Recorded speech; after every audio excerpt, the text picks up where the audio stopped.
தாய் தமிழ் உறவுகளுக்கு வணக்கம். சட்டசபையில் எழுந்து நின்று கையெடுத்து கும்பிட்டார் முதலமைச்சர் ஜோசப் விஜய்.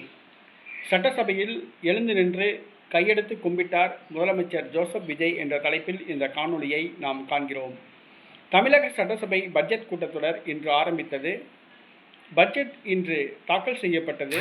வெற்றி பட்ஜெட் என்று கூறப்பட்டது. ஆனால் அது வெற்று பட்ஜெட் ஆகிவிட்டது. அந்த பட்ஜெட் புஸ்வானமாகிவிட்டது. இளைஞர்களுக்கோ, மகளிருக்கோ, மாணவருக்கோ, தொழிலாளர்களுக்கோ, மீனவர்களுக்கோ, விவசாயிகளுக்கோ, அரசு ஊழியர்களுக்கோ, ஆசிரியர்களுக்கோ யாருக்கும் உருப்படியான எந்த ஒரு திட்டமும் கிடையாது. இந்த பட்ஜெட் ஒரு வெற்று பட்ஜெட் என்று சொல்லலாம். மீனவர்கள் வயிற்றில் அடிக்கும் பட்ஜெட்டாக, விவசாயிகள் வயிற்றில் அடிக்கும் பட்ஜெட்டாக அமைந்துள்ளது. விளையாட்டுக்கு வெறும் 5 கோடி ரூபாய் தான் ஒதுக்கப்பட்டுள்ளது. ஆக தமிழக வரலாற்றிலேயே மோசமான பட்ஜெட் என்று சொல்லலாம்.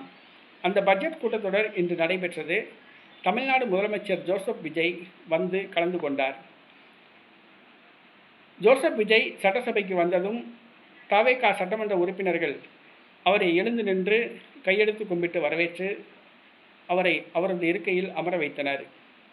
ஆனால் இறுதியாக ஒரு முக்கியமான ஒரு நபர் வந்தார். ஜோசப் விஜயை எழுந்து நின்று அவரை பார்த்து கையெடுத்து கும்பிட்டார். அவர் வேறு யாருமல்ல, சபாநாயகர் ஜேசிடி பிரபாகரன். பொதுவாக சட்டசபையில் சபாநாயகர் வரும்பொழுது சட்டசபை உறுப்பினர்கள் எழுந்து நின்று சபாநாயகருக்கு வணக்கம் செலுத்த வேண்டும். சபாநாயகர் அனைவருக்கும் வணக்கம் செலுத்துவார். இது சபை மரபு.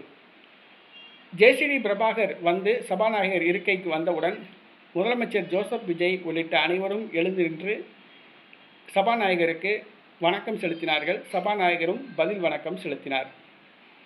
தமிழக வெற்றி கழக தலைவர் ஜோசப் விஜய் சபாநாயகருக்கு எழுந்து நின்று வணக்கம் செலுத்தியது அவரது கட்சி தொண்டர்களுக்கே ஆச்சரியமாக இருந்தது. ஏனென்று சொன்னால், தமிழக வெற்றி கழகத்தில் கட்சி பொறுப்பாளர்கள் அனைவரும் ஜோசப் விஜய்க்குத்தான் வணக்கம் செலுத்துவார்கள். அந்த ஜோசப் விஜயே சபாநாயகருக்கு வணக்கம் செலுத்த வேண்டிய ஒரு காலகட்டம். அந்த சபாநாயகர் தமிழக வெற்றி கழகத்தை சார்ந்தவராக இருந்தாலும் கூட அவர் சட்டசபைக்கு சபாநாயகர். சபை மரபுப்படி சபாநாயகர் வந்தவுடன் எழுந்து நின்று கையெடுத்து கும்பிட்டார். இது பார்த்தவர்கள் அனைவருக்கும் ஆச்சரியத்தை கொடுத்தது.